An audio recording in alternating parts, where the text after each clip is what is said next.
سلام سلام، احوال شما چطورین؟ خوبین؟ آماده برای ادامه رسم تصویر در آینه مقعر؟ دو تا حالتش رو تو ویدیوی قبلی گفتیم، رسم پرتوهاش هم قبلا گفته بودیم. اگه اونا رو خوب تمرین کرده باشین کارتون خیلی امروز راحته. بریم تو ادامه مبحثمون، موافقین؟ بریم. اینو بذارم اینجا. خب ببینیم بچه ها، ما دو حالت اول رو گفتیم جسم اگه دورتر از مرکز باشه، اونایی که خوب نگاه کردن یادشونه تصویر میافتاد بین کانون و مرکز، حقیقی بود، وارونه بود، کوچیکتر بود. اگر جسم رو روی مرکز میذاشتیم تنها حالتی بود که برابر بود، یعنی طول جسم و طول تصویر برابر بود، محل قرارگیریش هم یه نقطه بود. امروز میخوایم یه کمی حالا جسممون رو بیاریم جلوتر، یعنی کجا بذاریمش؟ جسم رو بین کانون و مرکز بذاریم. فرض کنیم که یه فاصله بین F تا C جسممون رو که همیشه با آبی نمایشش میدیم قرار دادیم. حالا ببینیم تصویرش بچه ها کجا میفته. طبق معمول دو تا پرتو میکشیم. از نقطه آ اولی رو موازی میتابونم، یعنی موازی محور اصلی.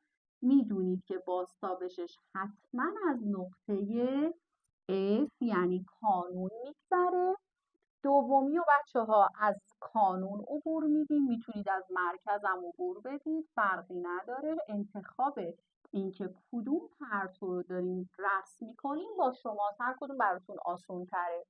این بچه ها بازتابشش میشه یه جایی به این ترتیب، اولا موازی محور اصلی بازتاب میکنه و محل تلاقی دو تا پرتوهای بازتاب این دفعه میفته بچه ها دورتر از مرکز.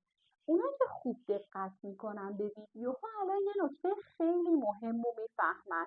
اون نکته مهم اینه که من وقتی توی حالت اول جسمم رو دورتر از مرکز گذاشتم، تصویرش افتاد بین کانون و مرکز، کوچیکتر بود، وارونه و حقیقی. حالا برعکس، من جسمم رو بین کانون و مرکز گذاشتم، تصویرم افتاد دورتر از مرکز، این دفعه بزرگتر میشه، حقیقی و وارونه. پس بیایم ویژگی هاشو بنویسیم. میگیم یک حقیقیه. چرا بچه ها اینو تاکید میکنیم؟ چون خود پرتو همو قطع کردن، در جلوی آینه هم به هم دیگه رسیدن و همینطور که وارونه و معکوس هم هست. اینا همه دلیل بر اینه که تصویر شما حتما یه تصویر حقیقیه. سومین ویژگی اینه که بچه ها این دفعه طول تصویرتون، یعنی آ پریم به پریم شما نسبت به طول جسمی که آبی بوده بزرگتر شده. وقتی طول تصویرتون آ پریم به پریم بزرگتر از آب وارونه و حقیقی باشه، یعنی جسم شما چجوری بوده بچه ها؟ بین کانون و مرکز.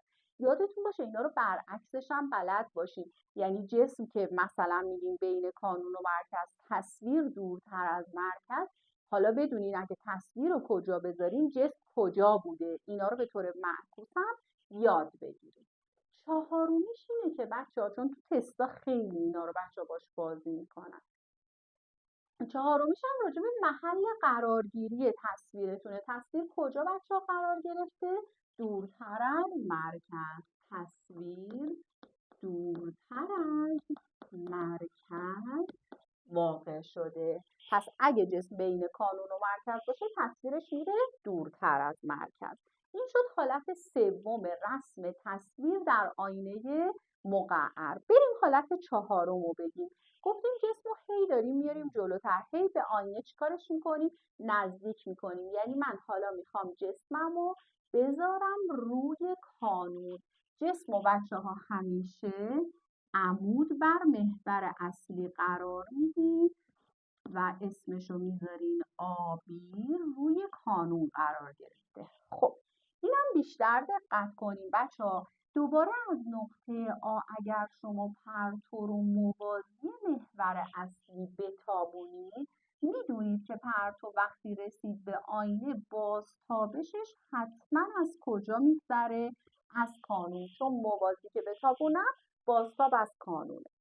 دومی بچه‌ها میام پرتو رو ببینید دیگه روی کانون نمیتونم. دو تا کار میتونید بکنید، یا حالت کلی بتابونید مثلا به رأس و موازی برگردونید، این به نظر من آسون تره، یا اینکه از مرکز عبور بدید و روی خودش چیکار کنید؟ بازتابشش کنید. من حالا حالت اول میکشم، یعنی میتابونم به رأس، میگم حالت کلی زاویه تابش من، چون باید نقطه تابش به مرکز آینه وصل بشه. یادتون هست میگفتیم در آینه های کروی خط عمود همیشه خطی بود که نقطه تابش رو به کجا وصل میکرد؟ به مرکز. آی و آر حتما باید برابر باشه و به این ترتیب پرتو بازتابشمون موازی پرتو قبلی کشیده میشه. بچه‌ها نگاه کنید، من یه دونه رو موازی تابوندم از کانون گذشت، دومی رو به رأس تابوندم حالت کلی، آی و آر برابر، خط عمود من روی محور اصلی میفته چون به مرکز وصل میشه. میبینم پرتو بازتابش من موازی شد با پرتو قبلی، یعنی دوتا پرتو بازتابش من از هر طرف که اینو ادامه بدم بچه هیچ وقت به هم نمیرسن. میدونید خطوط موازی هیچ وقت همدیگر رو قطع نمی‌کنن. میگیم اینا در بی‌نهایت به هم میرسن. تو فیزیک ما میگیم اینا در بی‌نهایت به هم میرسن، چون فیزیک بچه‌ها هر چیزی رو که میبینیم داریم میگیم. فیزیک اصلا به معنای طبیعت، یعنی که هر چیزی در اطراف شما وجود داره.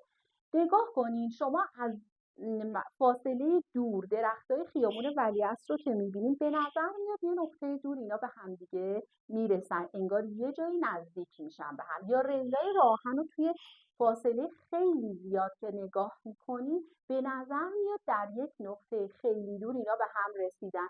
پس فیزیک میگه این تصویر میره در بی‌نهایت تشکیل میشه، چون خطوط موازی همدیگر رو در بی‌نهایت قطع میکنن.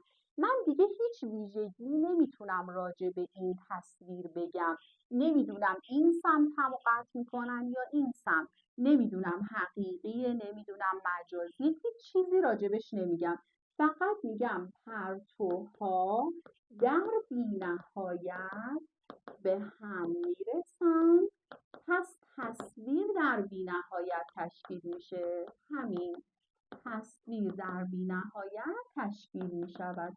دیگه هیچ چیزی راجع به تصویر نمیگیم. اینم شد حالت چهارم.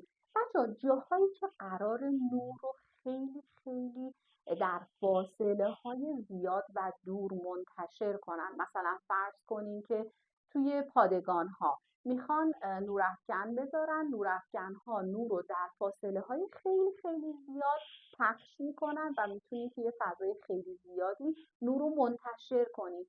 اونجا شما کافیه که لامپ رو بذارید توی در واقع توی کانون یه آینه مقعر. پس اینجوری به این ترتیب که یه آینه مقعر میسازن، لامپ رو دقیقاً روی کانونش که قرار بدن، به این ترتیب پرتوها تا بی‌نهایت در فضا منتشر میشه و یه محدوده خیلی وسیعی رو شما میتونید اینجوری روشن کنید.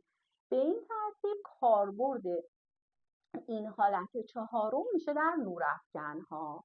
امیدوارم که خوب این دو حالت رو رسم کنین بچه‌ها، چندین بار برای خودتون شکل‌ها رو بکشین روی برگه، توی دفترتون تمرین کنین و اینا رو از همدیگه بتونین تمایز و تشخیص بدین که هر حالتی چه ویژگی داره، چه کاربردهایی داره و چه تفاوتی با حالتهای دیگه داره. اینا رو برای خودتون تحلیل کنین، رسم کنین، تمرین کنین. دو تا ویژگی دیگه از آینه مقعر مونده، دو حالت دیگه مونده از تصویرش که من بعد توی ویدیو بعدی اونم به شماها آموزش میدم.